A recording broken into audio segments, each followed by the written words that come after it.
السلام عليكم ورحمة الله وبركاته. ازيكم حبايبي؟ عاملين ايه؟ انا مش جايه النهارده عشان اقول لكم طريقة الرز المعمر ولا طريقة السمك المشوي. انا جايه اوريكم الست المصرية الأصيلة اللي بتبقى بتشتغل في صيام ونهار رمضان، وبتبقى محتاجة كلمة حلوة ودعوة حلوة منكم بجد ومن قلوبكم، والف شكر جدا على اللي بيعمل لي اشتراك وبيعمل لي لايك.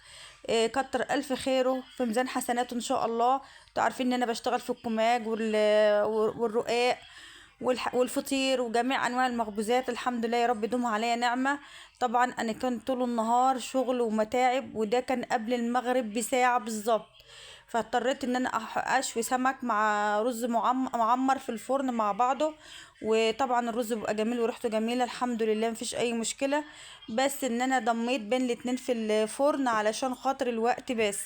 لان انتوا عارفين ان يعني تعب ثم تعب ثم تعب. علشان كده انا منزله الفيديو ده وبقول لكم دعواتكم بالله عليكم. وكتر الف خير كل من الناس اللي بتدعمني بكلمه حلوه. يعني الحمد لله، الكلمه الحلوه صدقه يا جماعه. وكل الف سنه وانتم طيبين. انا بقى بشوي السمك دلوقتي. انا طبعا خلصت شغل على الظهر كده، ورحت السوق وجيت من السوق على طول برضو على شغلي الحمد لله. التوفيق من عند ربنا، وربنا هو اللي بيعين كل ام او كل ست مصرية اصيلة بيعينها على حالها. نحمد ربنا على النعمة اللي احنا فيها. طبعا انا جيت بقى ايه، غسلت السمك وجهزته.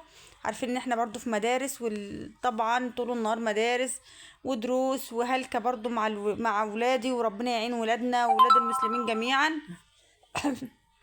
فطبعا محدش فاضي ان هو يساعدني، برضو هم وراهم التزامات. فانا بقى باجي على نفسي علشان خاطر ولادي. والحمد لله نعمة وفضل من عند ربنا. انا هنا بوطي الفرن بقى كده، شايفين انا بشوي مع الدس والفرن واطي من ناحيتين. مفيش نار عالية ولا اي حاجة. والسمك بيحمر زي ما انتم شايفين، ولا ينحرق ولا اي حاجة، ويتلدن ويبقى ناشف. شايفين الجمال ده؟ يعني السمك كده يبقى ناشف مش محروق، وفي نفس الوقت متلدن. مش طالع ان هو مثلا ابيض شوية، لا ولا حاجة، ده ناشف خالص ومتلدن وزي العسل. والله انتوا اللي ناس عسل. ناس عسل على الناس الناس الحلوة اللي بتبعت لي كومنتات وبتبعت لي كلام حلو.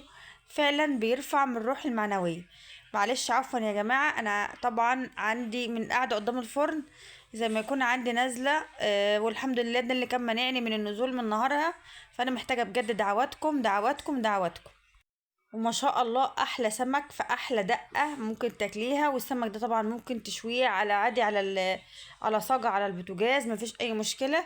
هنا بقى كنا شوينا السمك ونزلنا علشان خاطر الفطار بيتحط. يعني ربنا يخلي منال بقى كانت حطت الفطار وكده وجهزته. وكل سنة وانتم طيبين يا حبايبي، وعد عليكم الايام بخير. وشكرا جدا جدا جدا على الناس الحلوة اللي بتبعت لي كلام حلو. فعلا فعلا، حتى لما الوقت للتاني بيفتكروني، بس الحمد لله انهم فاكريني وبعتولي كومنتات حلوة زيكم. وكل ألف سنة وانتم طيبين.